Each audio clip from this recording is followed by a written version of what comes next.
This podcast is brought to you by our friends at Anchor by Spotify. And if you haven't heard about Anchor by Spotify, it's the easiest way to make a podcast with everything you need all in one place. Let me explain.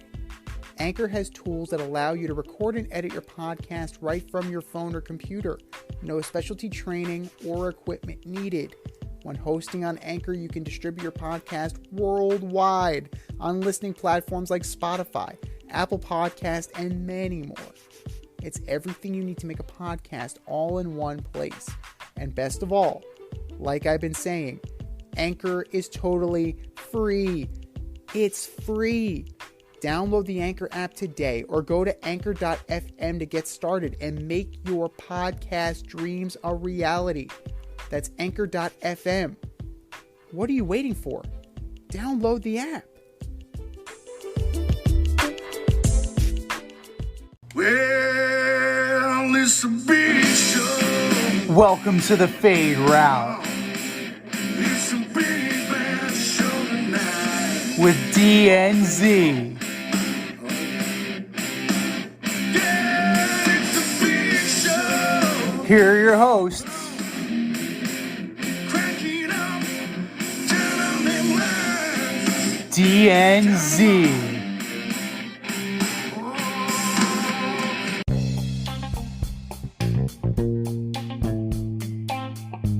Welcome everybody to this week's episode of Fade Route with DNZ. I am Z, and we got a great show planned for you. The Cardinals-Patriots game was ugly.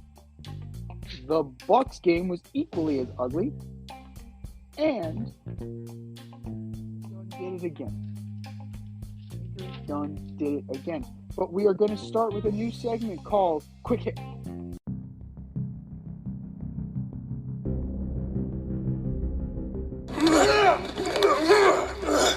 Quick hits.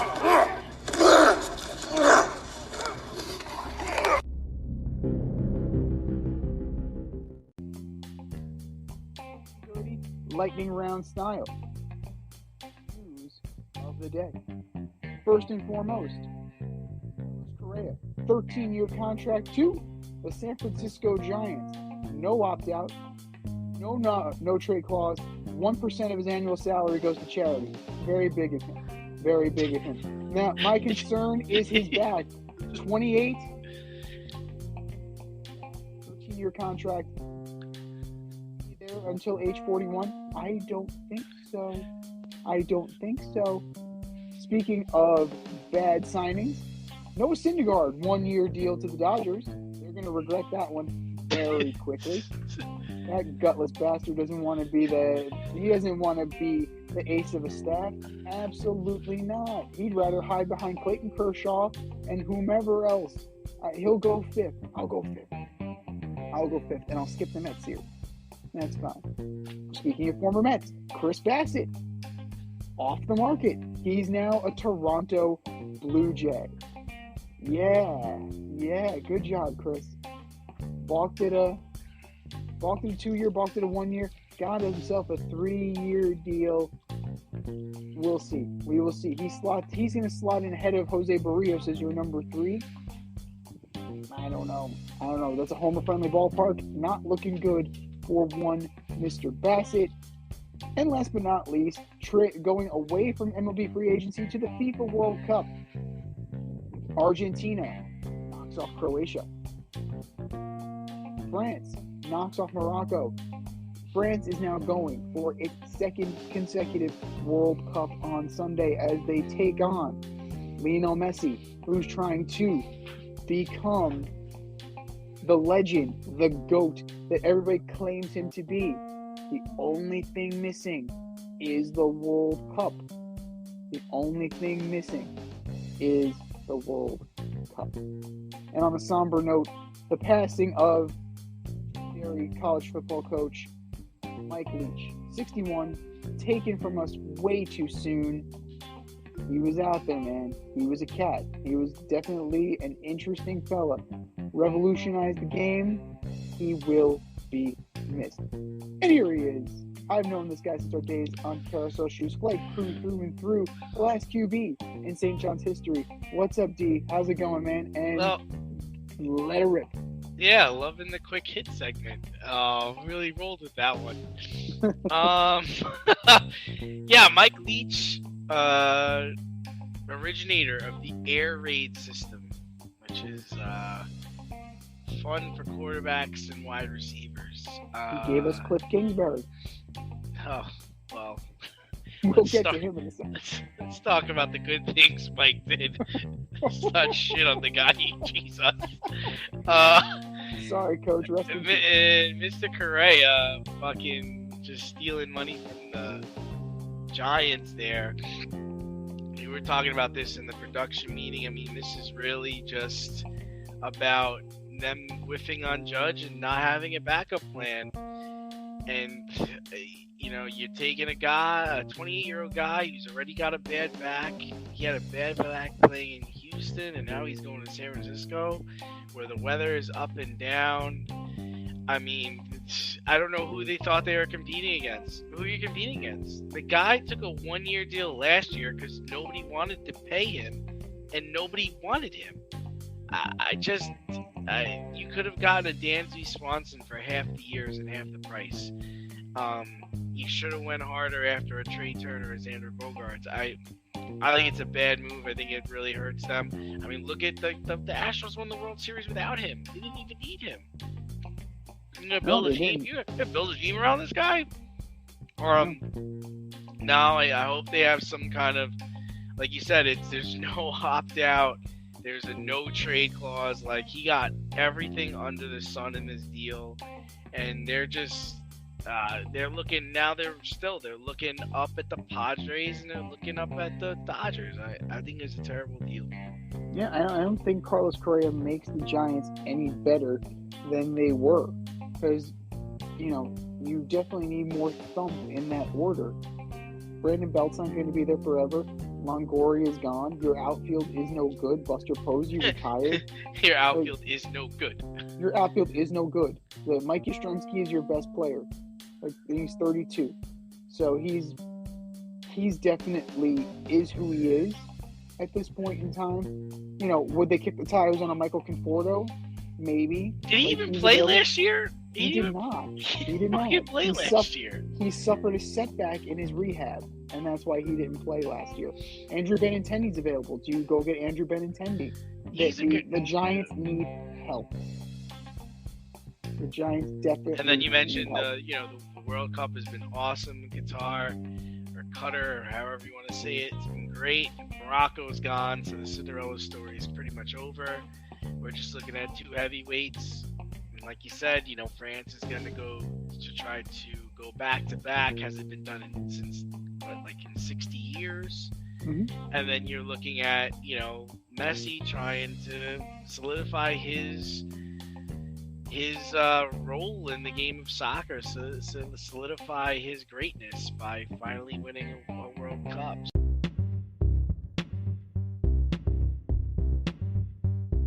It's time for the Fade In, where we give a nod to the trending sports stories of the week. It's been an interesting week, or it's been an interesting couple of days in sports, but to just start off with some, you start off with some more bad news for the Cardinals. I mean, on top of having a terrible season, on top of having a bad coach, fresh off of an extension, and an awful GM who also signed an extension and is taking leave because he's not feeling well. I wouldn't be feeling well either after Kyler Murray went down with a torn ACL just on the fourth play of the game on Monday night, crushing the fantasy hopes of most people who had them as their starting quarterback in that game. But see, where do the Cardinals go from here, and how does this all play out? Well, they go home because they're done. In short, home with their 1-6 this season. Right, exactly. 1-7. One is even worse after Monday. But they go home. That's it. Any kind of fleeting moment where they thought, hey, we can do something. Matthew Stafford's out, we can make a run. Jimmy Garoppolo's out, we can make a run. Nope. Psych. Nope. No, thank you. No, sir. that all went down when Kyler Murray got hurt. And apparently, this is one of the better fields in the league. Devontae Parker went out.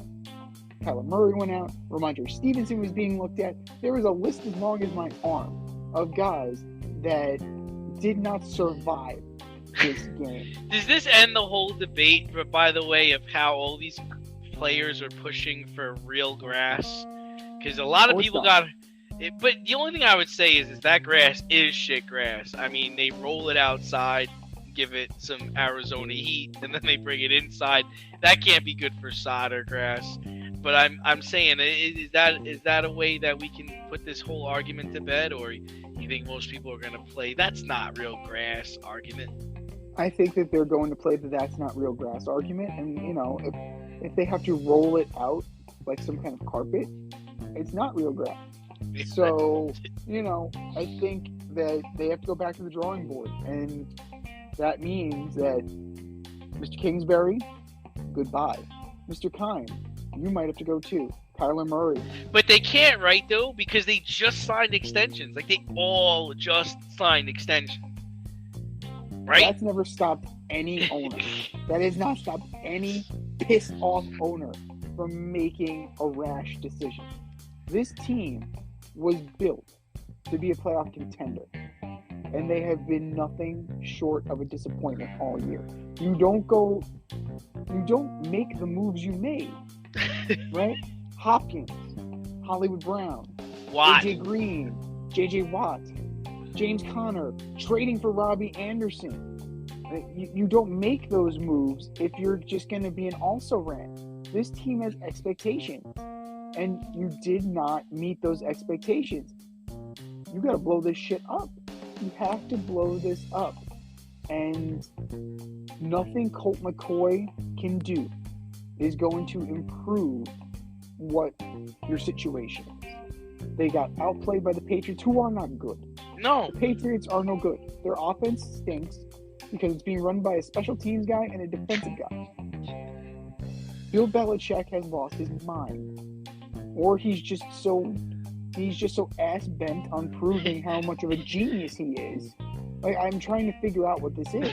The offense is being run by a professor and a used car salesman. Right.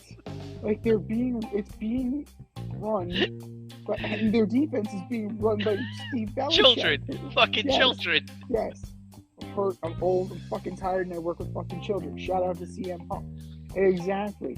But for this year, they're toast. The Cardinals are absolutely toast. And, Steve Keim, that's agita. What he's feeling, he went on a medical leave with agita. Now, I don't know where they go from here. Cliff Kingsbury is not great. He's not good. He's just a guy. He usually gets off the hot starts and then collapses. This year, he collapsed right out of the get-go. Right off the jump. So, he wasn't the right guy to begin with. He was an offensive coordinator masquerading as a head coach. And I'm still not sold on Kyler Murray. He's a second baseman. So I mean, now what's going to happen to him? Because I'm sure his mobility is going to be done. Like, he's not going to be able to run around like he was before this surgery. I mean, he's going to have to really sit back there and throw the ball, and he's a little guy. No, he is, and he doesn't have. I mean, he has decent arm strength, but he's not. I mean, he's not Dan Marino. Like, he's not Drew Brees. Like, Drew Brees was small, but he had Drew Brees was accurate, though. He's an extremely accurate quarterback. Kyler Murray is not. So he's gonna have to readjust his game here, because Lamar Jackson is also going to feel that too. Your first option can't be to run. Moving forward, you're going to have to go through your progressions, and you're going to have to find the open target. Now, that's going to take a while. That is. You're going to have to process. But if you're as good as people say you are, you will pick it up quickly if you're Kyler Murray. I just think the days of the running quarterback are just numbered. It just doesn't work. It doesn't work to the degree that these guys are dynamic. What makes them dynamic is their ability to run and be elusive. And I think the more mobile quarterback that you're interested in is like a Jalen Hurts. He's not that he's not elusive or dynamic. He's got the arm ability, and he's a problem in the running game. But his whole game isn't based around how quick he is and how fast he is, right? It's more or less I mean, we've seen how much he's grown as a player from the guy getting beat by the Bucks in the playoffs last year to a person now who sits there and reads the defense and he can deliver the football with accuracy. Absolutely. Jalen Hurts has made huge strides. Tua has made huge strides. He's struggling now, but there was legitimate conversation that Tua was in the MVP conversation. So, I don't know who I'm not sure who you were talking to by the water cooler, but I don't know. That seems a little out there. I mean, he's good. He was 10 for 28 last week, and he missed some games. The whole head injury thing, I don't know. I'm big more years and ran out the back of the end zone. Yeah, but we're talking about how terrible the Cardinals are, but hey, let's give some respect to the Patriots. They did win the game. The Dolphins lost this past weekend, and the Jets lost this past weekend. So the Patriots are now eyeing up that final playoff spot. Now, assuming the Bills win the East, right? I think we're both on board with the Bills winning the East. What other AFC teams do you have faith in? It's hard to say, right? Like, it really is because of the way the schedule is lined up right now. I mean, Miami's about to go to Buffalo on a Saturday night in December, and they're coming off losing their last two. That is going to be a very pivotal game. Now, the Dolphins started out great. They were trending in the wrong direction after losing to the Niners and after losing to the Chargers. The Jets seem to have peaked too early. Oh, stop. Yeah. Stop. There's never a peak, see?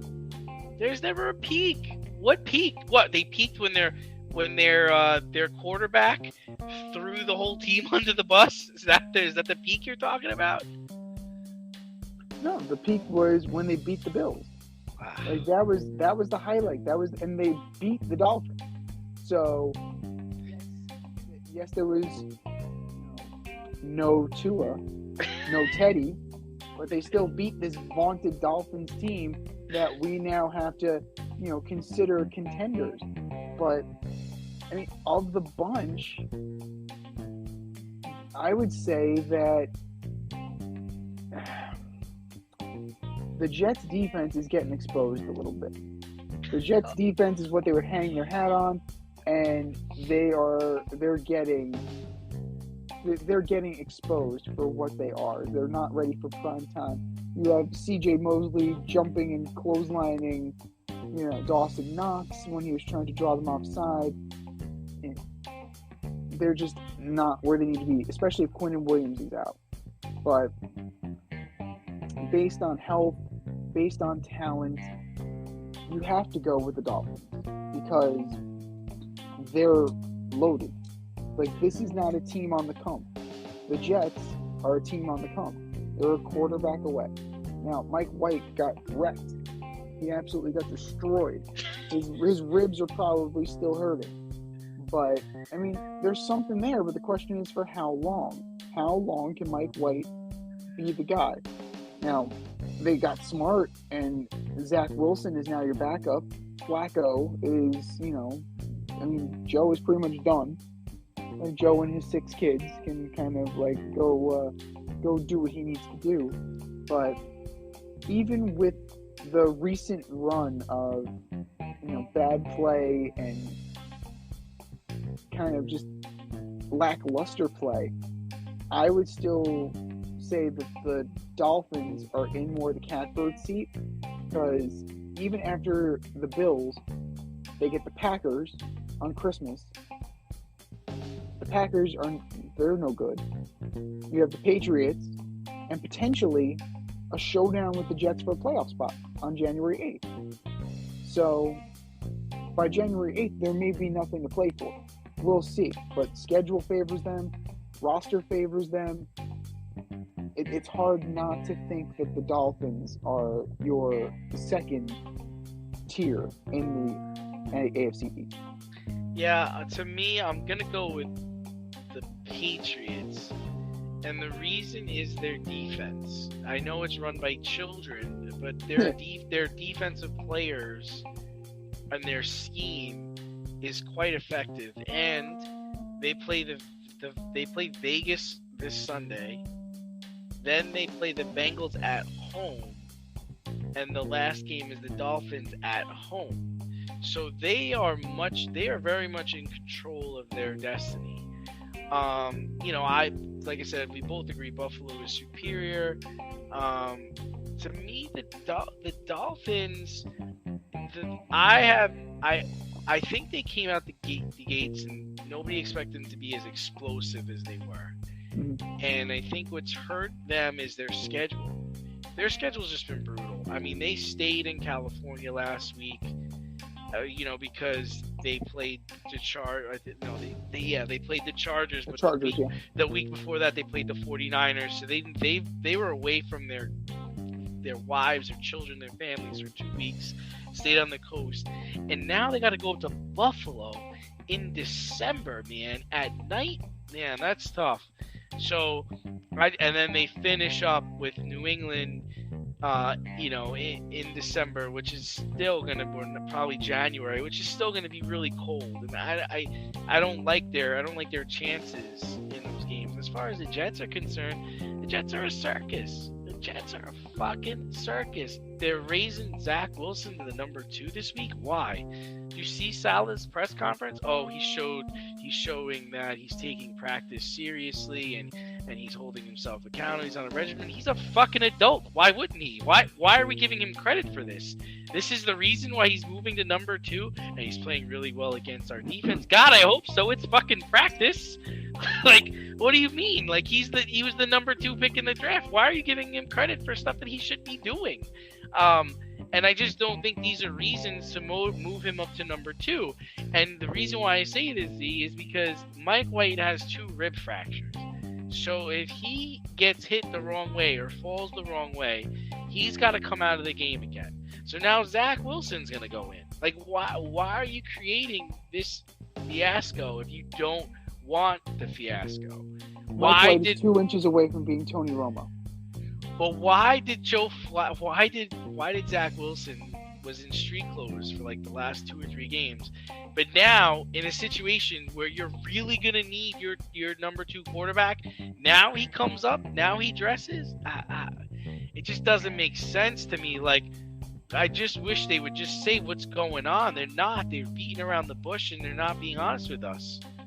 Well, they want to get a return on their investment. They invested a number 2 pick in him, and they really want to. But, what scares me about the Dolphins, what scares me with the Jets, is that now's the time it's getting cold. You're going into cold weather environments, and you need to run the ball, right? You're going to need to run the ball. Another one, James Robinson, inactive again. I don't understand the trade then. I really don't understand the point of the trade. I mean, it seemed like a panic because Breece Hall got hurt. And guess who the leader in rushing yards is for the Jets? Still Breece Hall.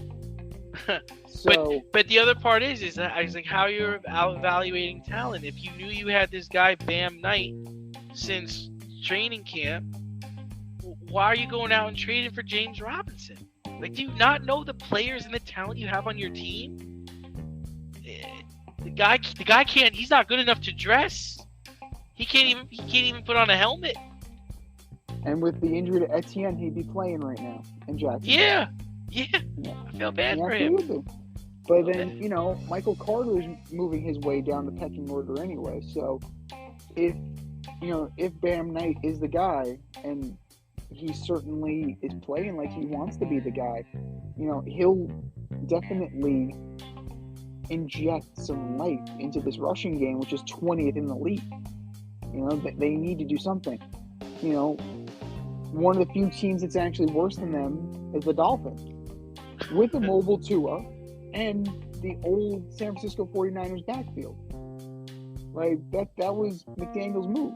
Let me go get Mostert. Let me go get Wilson. They know my offense. Then they should be better than 29th in the league in rushing. Yeah. They should be a hell of a lot better than 29th in the league in fucking rushing. Yeah. Right. Their rushing game is almost irrelevant. And I thought that was going to be what they were going to dominate in, really. I thought they were going to be a heavy run team, and they were going to be able to go over the top to Waddle or Hill whenever they wanted, and it's been the opposite, right? They've been a passing team. I think both their receivers are top 5 in yards this year. That's nuts. Yeah, no, they've really been moving the ball. And Tyreek Hill, that crazy stat, Tyreek Hill already has the single season receiving yards record for the Dolphins. Right. He has not even finished his first season. Yeah, that's nuts. Record setting.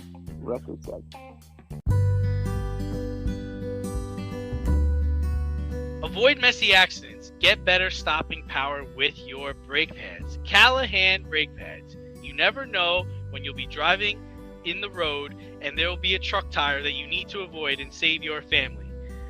Callahan Auto. We really care about what's under your hood.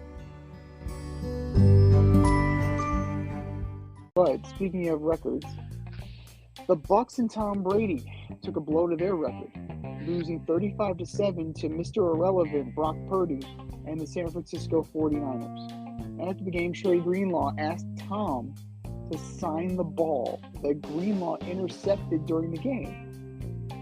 Brady was a little irritated, but, played it off, made the autograph, and he tried to be a good sport about it, but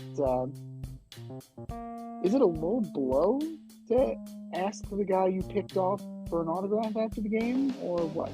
It's tough, right? It's tough because it's Tom Brady. It's like Greenlaw was saying. He's like, dude, I've been watching you since I was 2. Like, I never thought I'd get to play against you, right? At the same time, you got it. I think there's a better way to go about it. I think he would have been better off saying after the game, being like, hey, Tom, listen, I'm going to send a ball over to the locker room. If you could sign it for me, I'd appreciate it. Like, that would have been the better way to go about it than to bring the ball to Tom after you just blew him out 35-7. Like, yo, can you sign this? I just think there's a professional way to do it. Now, I think it would also be different if you lost. Like, if the 49ers lost, like if the Bucs beat the 49ers, then I think it's okay. You can go up to him and say, hey, man, can you sign this? Because he's in a good mood. He's feeling good. We just beat you, whatever, sure. But, I mean, you blew him out 35-7. This is his hometown. You're playing on his home team. They're having a really tough year. And, he's not trying to deal with a fanboy right after the game.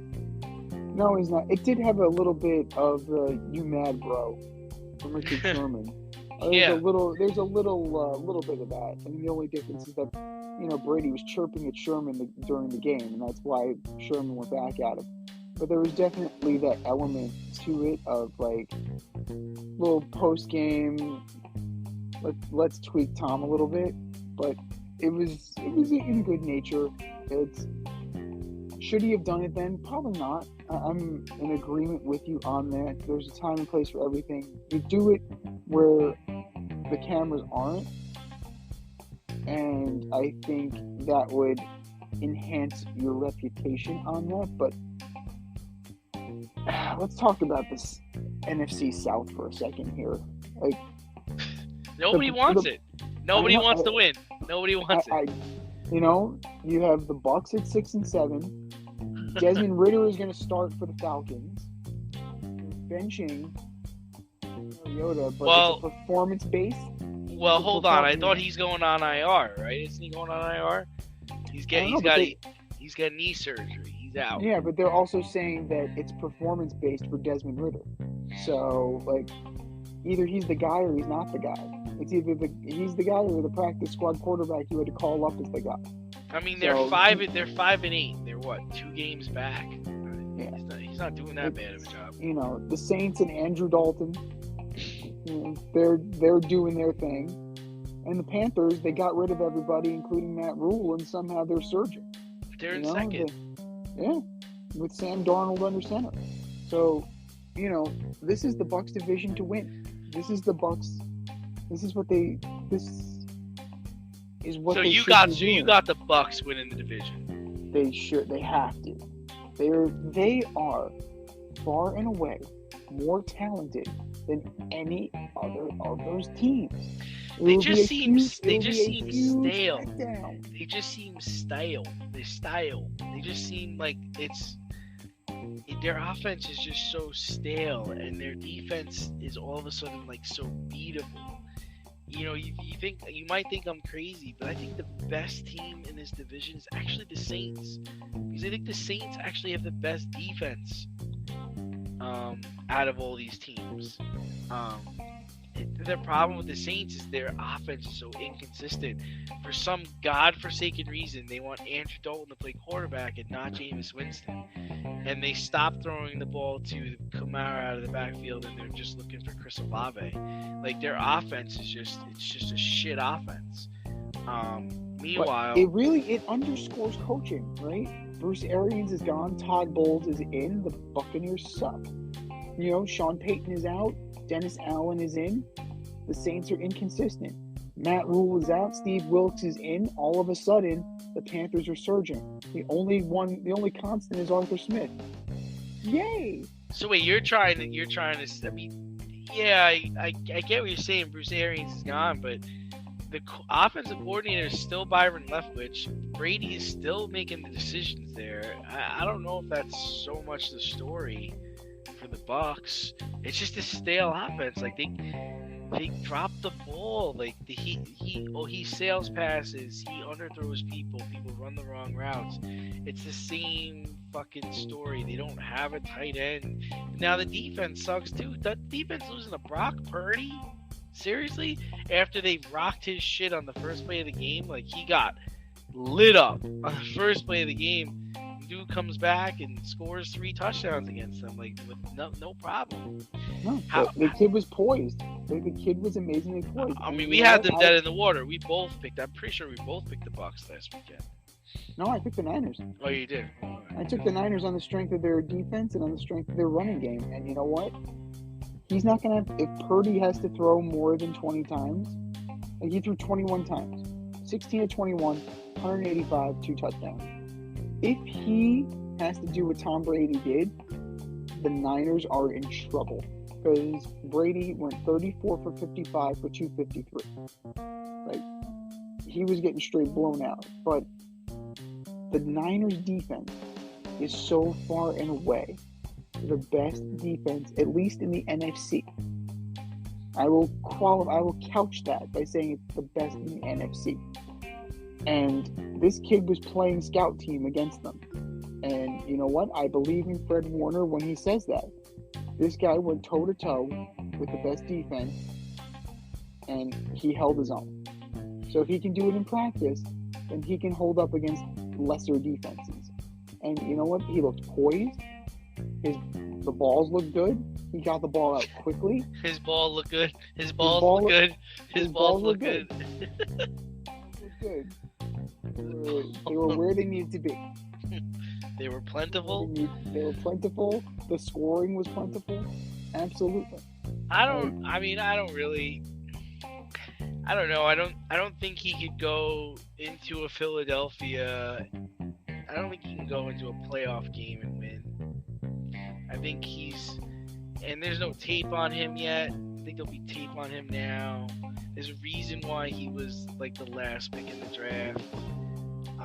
I do believe in the San Francisco 49ers defense. I think they're wild. I think they're, really, really, their scheme is amazing. But in today's NFL, you need a quarterback. And I don't know if he could be that guy when it counts. We don't know, because you know what? People didn't think Tom Brady could have been the quarterback either. He was a 6th-round draft pick. He wasn't. He wasn't until what He had to year be. year 3 or 4 when it was like, oh wow, you can really throw the ball. He wasn't until he had to be. Kurt Warner wasn't until he had to be. So if Kyle Shanahan can unleash this kid, Unleash it. because Kyle Shanahan is very good at what he does. He maximizes what you're good at and minimizes what you're bad at. And Well, yeah. he is going to definitely, he's going to be a factor. Coaching is definitely a factor, and Brock Purdy has a good one in Kyle Shanahan.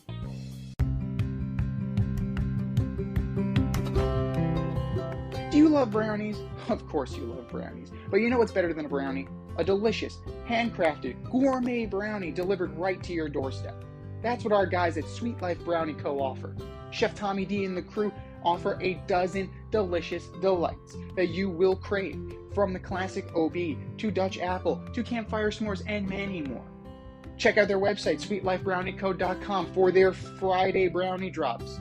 At noon, their site goes live and you see what they're making.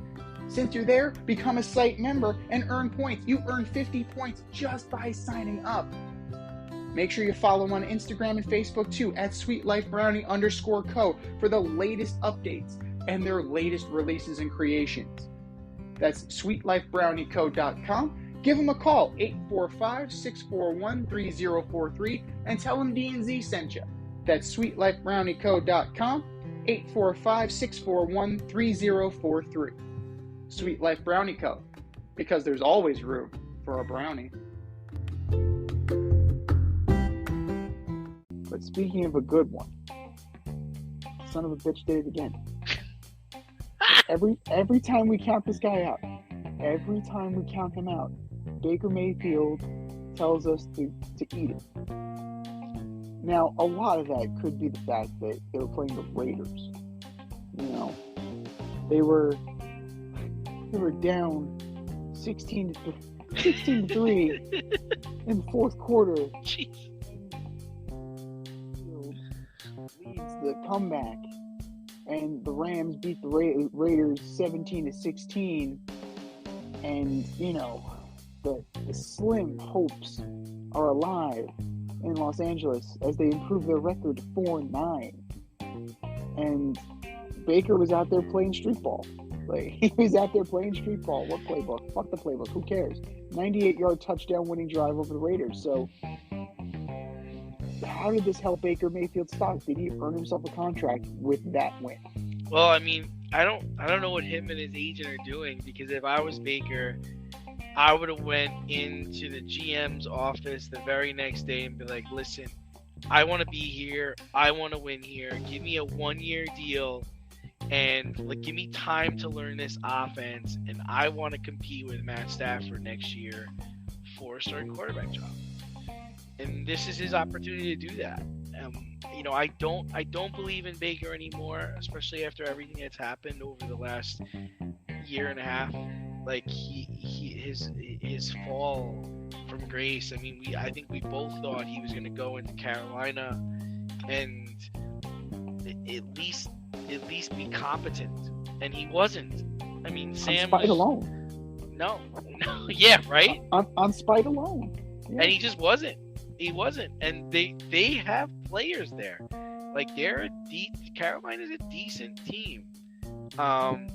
And he just wasn't able to do it. He wasn't able to do what Trevor Lawrence is doing. He's not able to do with other players that we thought his caliber would be doing. So I don't think Sean McVay can get the best out of him. I think he is what he is. He's bound to end up on the Raiders or the Titans at some point. He's just gonna be a backup. I can't. You know, he shows glimpses of what he could be, but he's not consistent at all.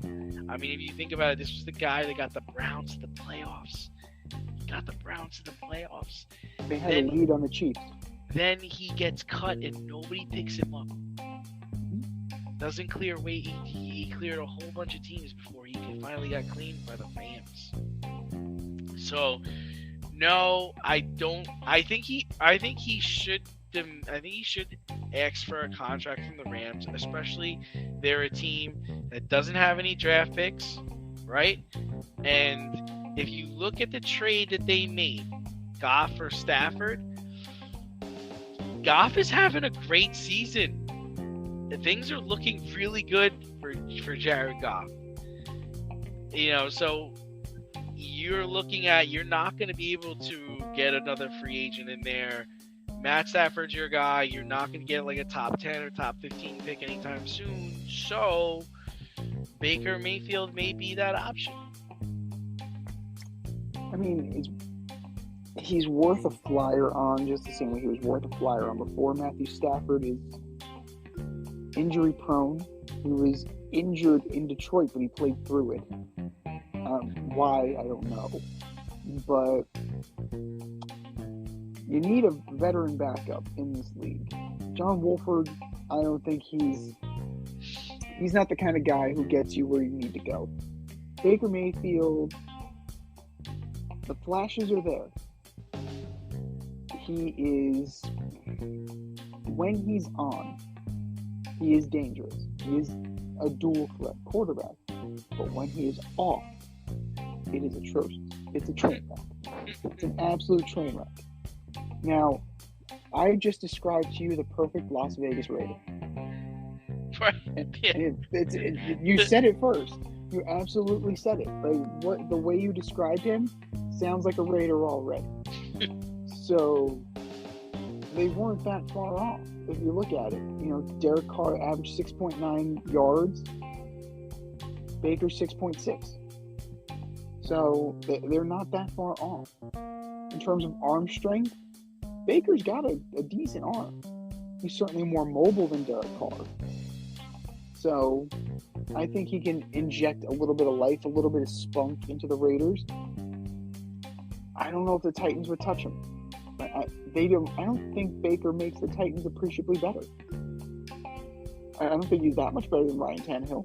No, I'm just saying, like, down the line, like, you just see him, like, he's a guy that they wind up, like, kicking the tires on. It's like, yeah, bring him in for a workout, and then he winds up staying, like, the weekend. Like, it just, to me, Baker is undersized, he's slow, and he doesn't have that great of arm talent. I'm sorry, it's just the way I see the guy. He's the guy that gets the best of teams in certain situations, but even like the Commanders, like, you could go play with the Commanders. Like, that's the kind of guy, or the Texans. The Texans are gonna draft a kid from Alabama. I think the Commanders have something in Heineke. I think he's a solid quarterback. He does what you need him to do. He's familiar with the offense and he executes the offense. That's exactly what you need to do. There's too much street ball. There's too much street ball in Baker Mayfield. When he improvises, that's when everything goes to shit. So he needs to tone that down, but he's needed to tone that down the entirety of his career. So that's going to leave him in that journeyman role. Is he going to end up, like, I could see him, if Geno leaves Seattle, he could be in there backing up Drew Lock or competing with Drew Lock. I don't see why that couldn't happen. I could certainly see him, if the Texans do what the Texans do, like they took Darryl Stingley last year, like that surprised the hell out of everybody. So who's to say that they don't take a quarterback at number one? Like, who's to say? But Baker Mayfield's going to get work. It's just a question of how many starts is he going to get? Because Marcus Mariota got a starting contract. Like, Marcus Mariota is not much better than Baker Mayfield. Like, Sam Darnold has a starting gig. Sam Darnold is proving that he's better than Baker Mayfield, but they weren't that. One wasn't appreciably better than the other. So, have arm, will travel. That is the Baker Mayfield story. And if you're Hollywood, if you're going to write that, I want my cut. Have arm, will travel.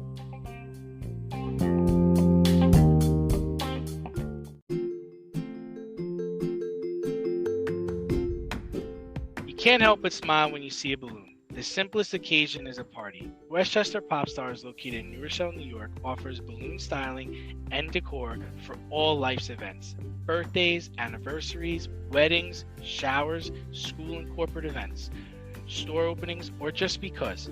Westchester Pop Stars takes balloons and shapes them into works of art, creating decorative installations for your special occasions. No event is too big or too small, and their custom personalization service is top notch. Westchester Pop Stars is a private studio, quickly expanding. In-person consultation is by appointment only. Send an email to westchesterpopstars@gmail.com for more information or to schedule an appointment. No need to hire an event stylist. All you need is balloons. Currently servicing Westchester, Putnam, New York City, and Connecticut. To find Westchester Pop Stars, search for them on Instagram, Facebook, or Google.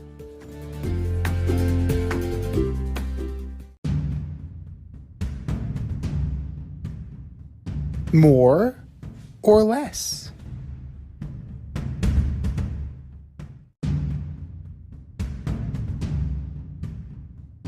All right, boys and girls, here's how it goes. We have a statement, and it's either more likely or less likely that it's going to happen.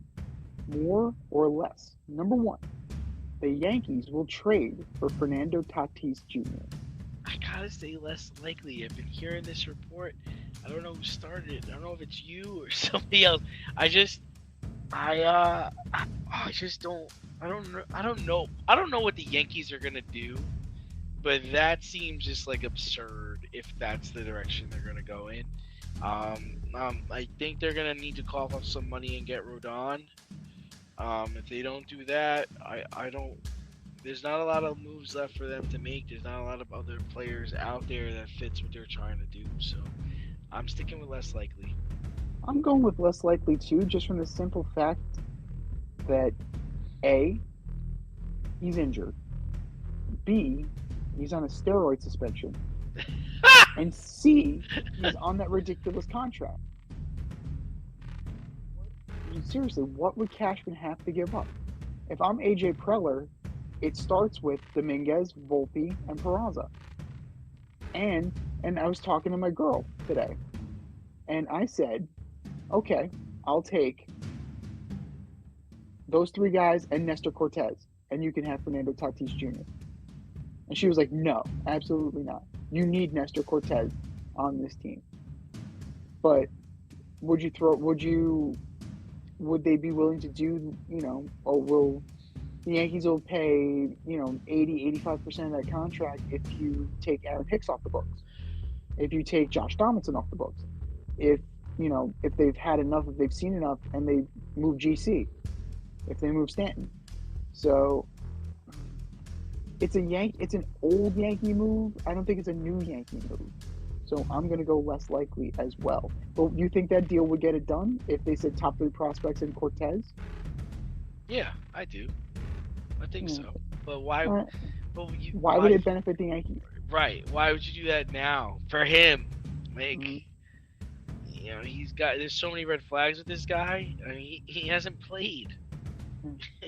And you're bringing him in to play what? Shortstop or center field? Like, what is he doing? Yeah. And if you don't trade Stanton and you just pay Judge all this money, and you just paid Garrett Cole all this money, you have 4 guys on your team who make over $300 million. You can't even trade Stanton because nobody wants him.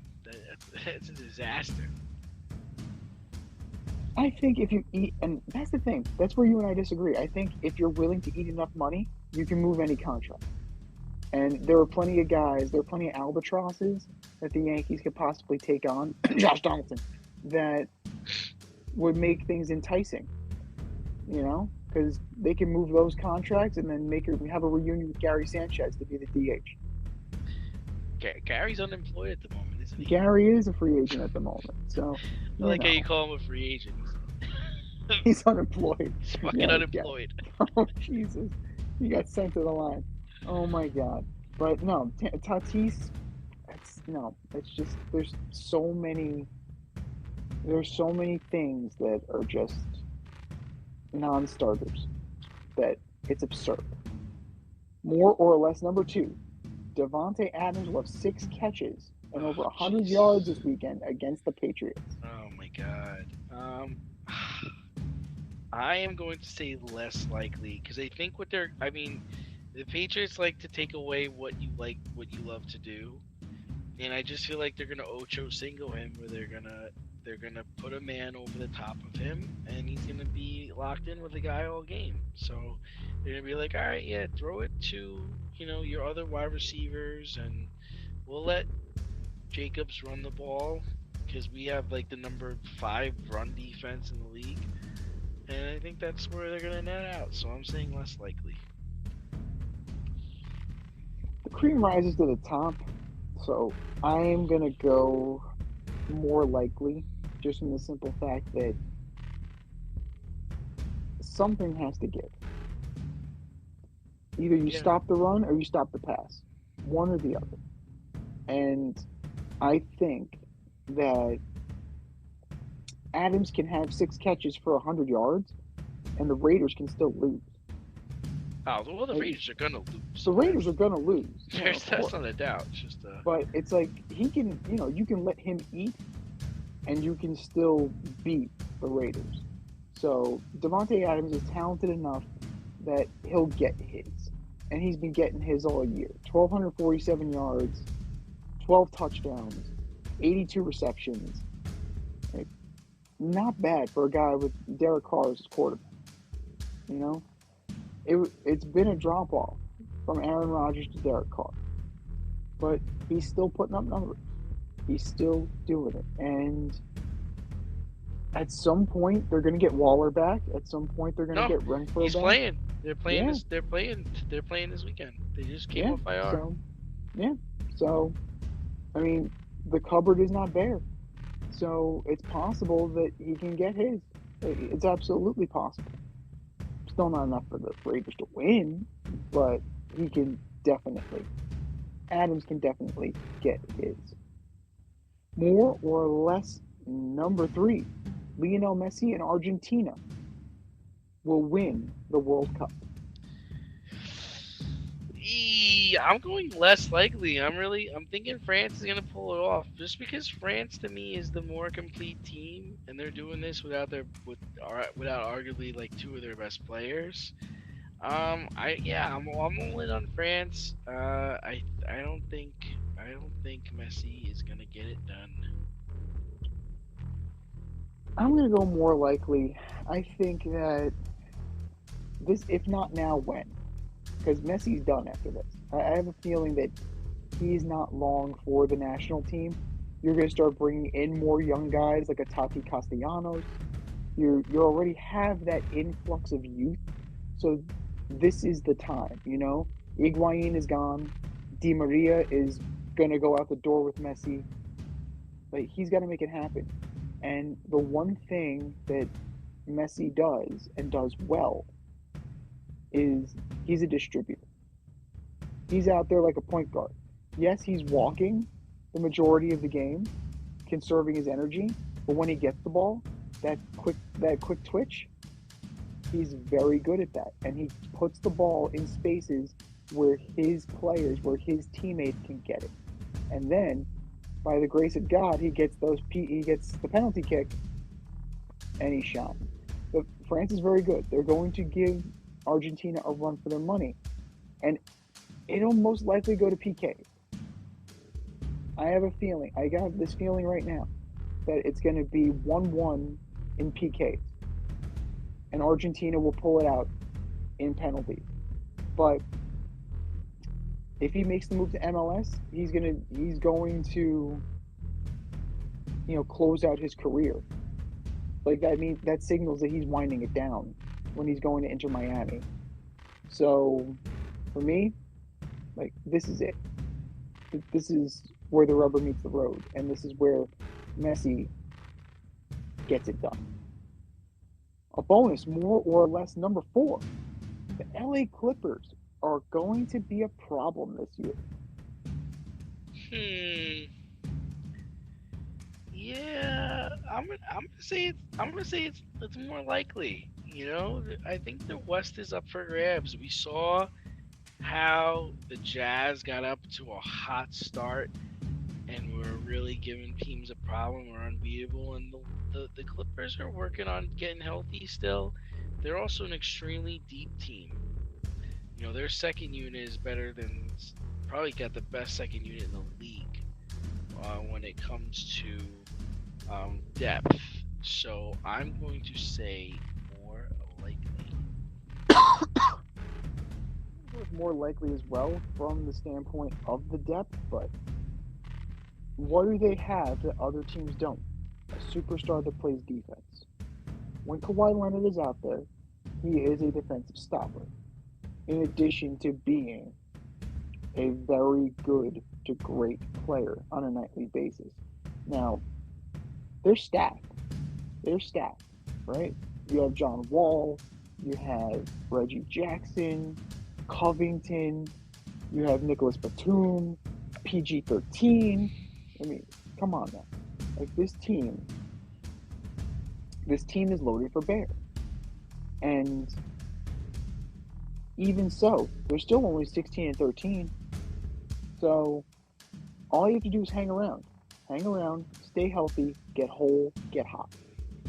And you'll be fine. They're averaging 107.9, right? So they're scoring. They're definitely doing enough on there. And Paul George is averaging close to 24 points a game. So that's pretty impressive. That guy. Yeah. So now it's not the playoffs. Like we're not even remotely close to the playoffs yet. So, Paul George, slow your roll. But all they have to do, all the Clippers have to do is stay close. Because who's really out there right now? The Warriors are not. They're not. The Lakers aren't.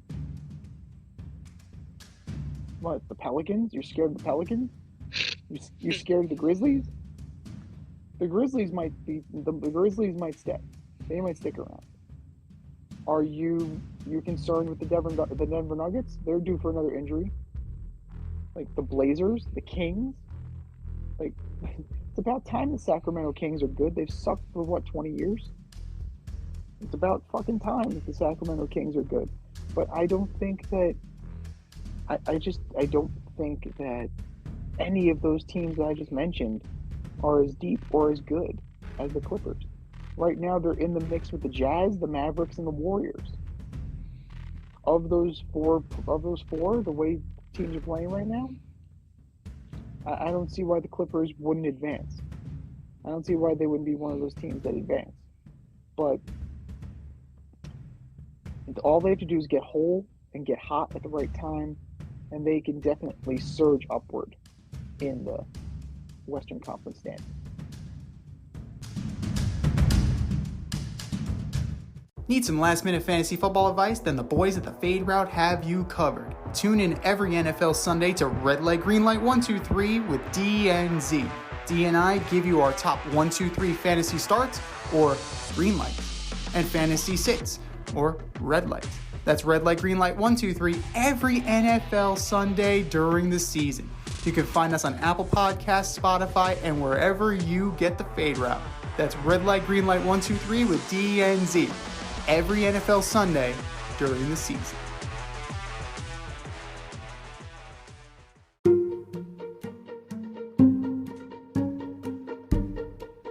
The Fade Store presents the Alleged Superstar of the Week Award.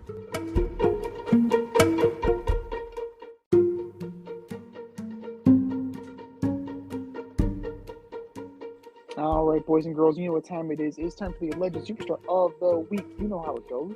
We put up a poll on our Twitter page at FadeRouteDNZ, and you vote, and you vote, and you vote, and you vote. And the winner of said vote gets the coveted ass trophy and a shout out on this here show. And do you know who took home the coveted ass trophy last week, D? I don't.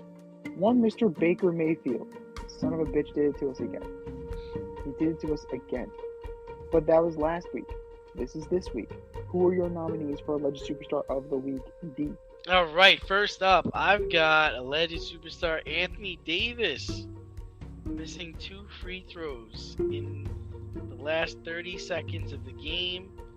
allowed the Celtics to tie the game and eventually win the game in overtime. It's like, dude, you gotta hit your free throws. Anthony Davis, you are my alleged superstar of the week. Next up is the San Francisco Giants front office. Man, you guys whiffed on Judge. You give Correa 13 years, $350 million deal with a no trade, no opt-out. Takes Correa till he's 41. Did you not just see the Astros win the World Series without him? Also, who the hell were you competing against? San Francisco Giants front office, you are my alleged superstars of the week. And last and certainly least, Robert Saleh. Mike White had to come out of the game twice for fractured ribs. Was Flacco, a guy who's won a Super Bowl, not capable of running Mike LaFleur's offense for when you're down 2 scores? Come on, man. You gotta get this guy killed. Robert Saleh, you are my alleged superstar of the week. Z, what do you got? Great choices. Absolutely great choices. In real time, I was saying you're going to get this guy killed. You're going to get this guy killed. So, Matt Milano cut him in half. oof, he took him away. Half. That Jesus. was, that was bad. That was very, very Oh bad. my gosh.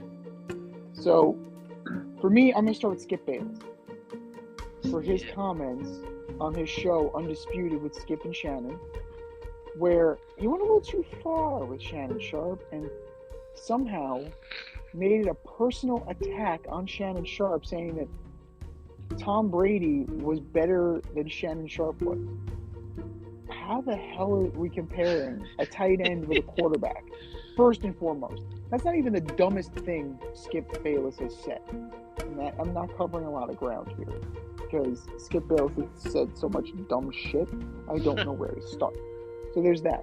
And number 2, the way he dismissively told Shannon Sharp to put his glasses back on was completely disrespectful.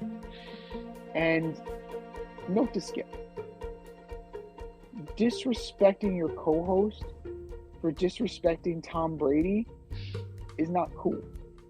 In fact, that's pretty goddamn stupid. Skip Bayless, you are my alleged superstar of the week. Gio Reyna,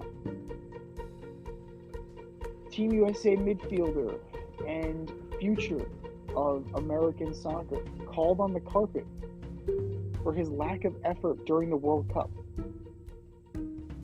Got buried by Greg Berhalter, but it did come to light. Now, I'm not, call me crazy, but this is the biggest moment of your career, and you're gonna loaf it, you're gonna dog it. You will get in. That yes, you're on the bench, but the cream rises to the top. And if you're good enough, you're gonna get playing time. You have to trust that your coach is gonna put you in position to win. Your coach is gonna put you in the best possible position to succeed. And you cannot check out the way Gio Reyna did. On the world stage, Gio Reyna, you are my alleged superstar of the week. And last but not least, Cristiano Ronaldo. He's on again as the spiral continues. Not starting in a World Cup quarterfinal, crying his eyes out after they lost, training alone at Real Madrid. This guy, well, what more can you say about him? Right? He signed with a Saudi team. It's all about the money at this point. I'm still convinced that if a team gave him a penny more in the MLS, he would come, just to say he got here before Messi did. The hairspray goal, it's all about him. It's all about him. Whereas guys like Messi, it's about the team. Cristiano Ronaldo, CR7. You are my alleged superstar of the week. We said our piece. Go to our Twitter page and vote, and vote, and vote, and vote. And for our nominees,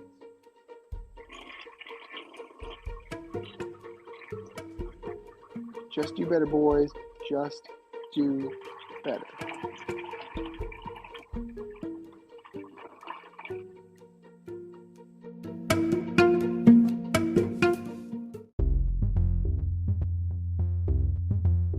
Are you in need of air care maintenance or service? I have the company for you. Air Care Technicians. They service the Westchester and Northern Bronx area and can help you with all your heating and cooling, maintenance, and service needs. Just give them a call at 914-315-1547. Again, that's 914-315-1547. Or shoot them an email at aircaretechnicians@gmail.com.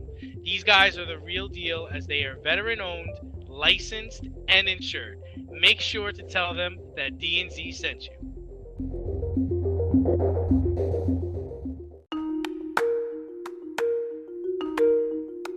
Let's run the option and give you our picks for the week. It is the option for week 15. It's unbelievable that we're in week 15, but you can still join our CBS Pick'em League, also called the option. Hit up our Instagram bio, Fade Route Podcast. Click that link in bio and join today. It's a tight race, ladies and gentlemen. It's a tight race. First place and second place are 1 point.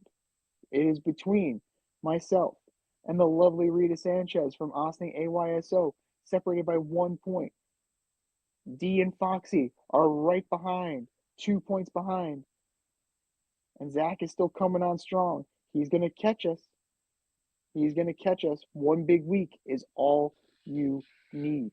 Let's see what you got, ladies and gentlemen. Let's see what you got. We're starting off strong. Thursday night. Prime video.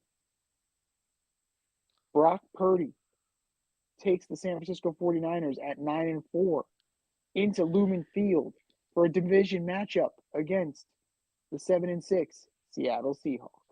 Yeah, I'm just taking San Francisco just based on their defense. San Francisco's loaded. Taking San Francisco pretty easily. Saturday night's all right for football. No college football. We got 3 pro games this Saturday. Starting at 1. The 4-8-1 Indianapolis Colts going to Minneapolis to take on the 10-3 Minnesota Vikings. Taking the Vikings. Woo! Skull. It's a get right game. It has to be, right? Like, will the real Minnesota Vikings please stand up? What was that stat you showed me? They have a point differential of -1? Yeah. Like, how is that even How possible? is this possible? And How are you? what are they, 11-2?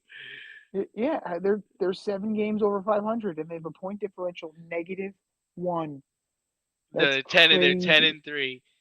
Yeah, But then, meanwhile, all the other teams like in first place have like plus 100, over 100. and -1. Well, that's Kirk Cousins for you. If I've ever heard a Kirk Cousins statistic, it's that right there. 4:30. 9-4 Baltimore Ravens go into Cleveland to take on the 5-8 Cleveland Browns. I've flip flops on this a couple of times, but I'm gonna go with the Browns. Who's under center for the Ravens this week? That'll influence my issue. Hutley. Oh, he is. I Yeah. thought he was injured. But that kid Brown, he actually led the team to victory. So, I don't know. Something's going on. But I'm going to go with the Ravens. Without Lamar Jackson, the running game has stepped up. The defense stepped up. RG3 said that Lamar Jackson spoils the Ravens. I just think that they try and shoehorn him in and get away from what they do best. Sometimes less is more. And your Saturday night's main event, please don't sue me, WWE. The 8-5 Dolphins go into Orchard Park to take on the 10-3 Buffalo Bills. I just don't see how the Bills lose this game. Bills. Yeah, Dolphins' run game is trash. What more can you say? The Dolphins' run game is trash, and they're going to need the run game to beat the Bills. Bills pretty handily. Sunday. The 5-8 Atlanta Falcons go into New Orleans to take on the 4-9 New Orleans Saints. Saints, just because their defense. And the Falcons are starting a rookie. Yeah, the Saints have to win this. If they have any aspirations whatsoever, this is a move they need to make. Because they jumped the Falcons and they're still in the conversation. But that division is just god awful. It's like being the least smelly sock in your hamper. Congratulations. The 5-8 Steelers at 5-8 Carolina Panthers. Wow. Panthers. Panthers pretty easily, especially if Kenny Pickett's not clear to play. No, I'm gonna take Because taking the Steelers. Change my mind. Steelers. Really? Steelers. Even if Mitch is under center? Yeah, I love Mitch. Okay, you're gonna ride with Mitch. Go for it. I'm gonna take the Panthers. I think that Sam is gonna do enough, and they're playing for Coach Wilkes. They're playing for him. What more can you say? The 12-1 Philadelphia Eagles go into Soldier Field to take on the 3-10 Chicago Bears. Eagles. Pretty easily. What the hell happened to the Chicago Bears? What the hell happened? They fell off a cliff. The 10-3 Kansas City Chiefs go into Houston to take on the 1-11-1 Houston Texans. Chiefs. How about them Chiefs? You see this craziness with the Texans? They're playing two quarterbacks. Love it. Yeah, long neck and then big ass Driscoll. Good for you. Good for you. Not enough. Nowhere near enough to beat the Chiefs. The 10-3 Cowboys going to Jacksonville to take on the 5-8 Jacksonville Jaguars. Cowboys. I'm going back and forth, man. I'm Cowboys trying. lonesome Cowboys.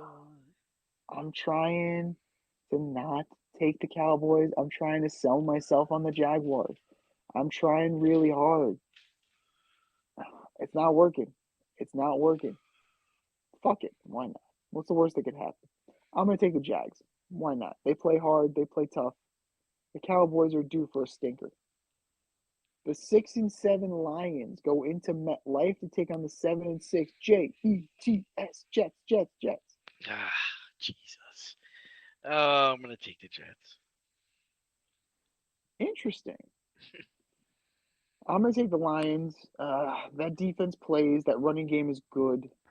Their offense is not the same when it's on the road, but they're going to play to their hits, man. They're going to play to run the football, and they're going to rely on that defense.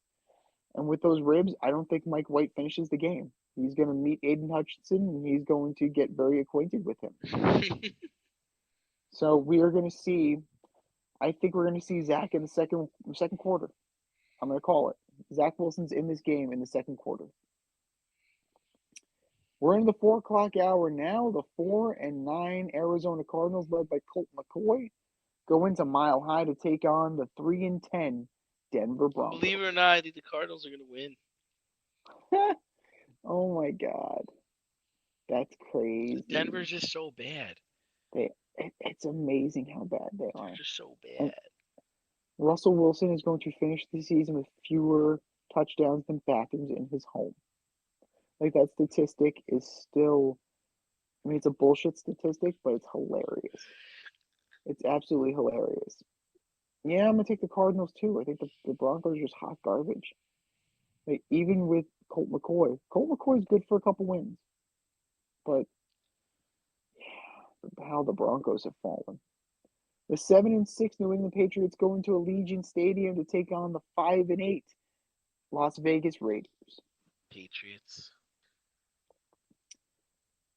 The student tries to best the teacher. The teacher smacks him in the face and tells him to sit down.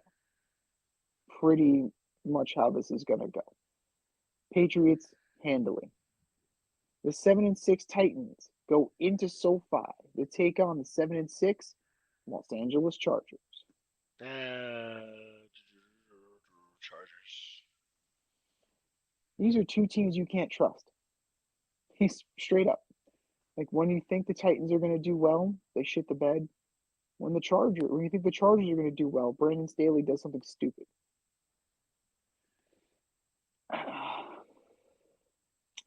I'm going to go with the Chargers barely.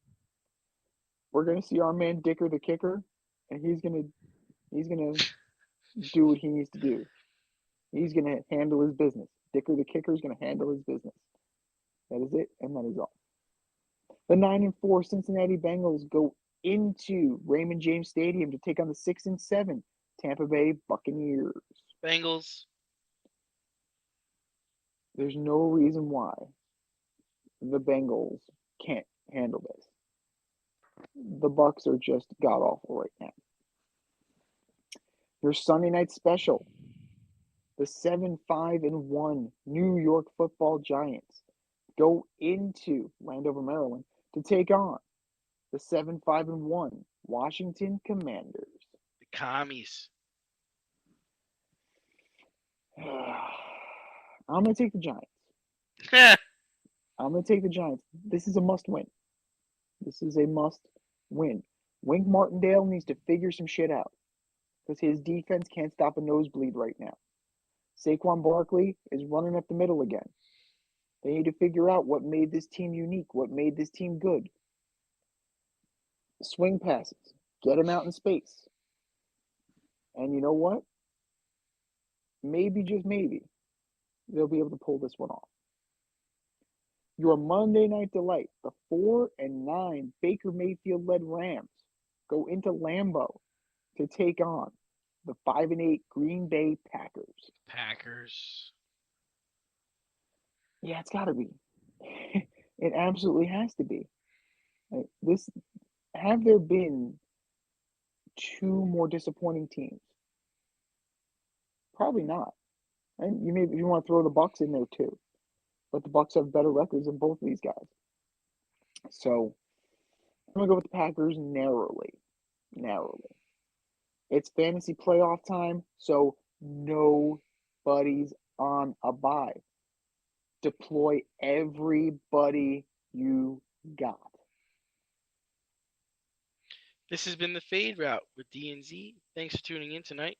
Catch our podcast on Wednesday nights on Anchor, Spotify, iHeartRadio, Amazon Music, wherever you listen to your podcast. So until next time, stay faded, everyone. Time for us to run the go route, but we'll talk to you next week.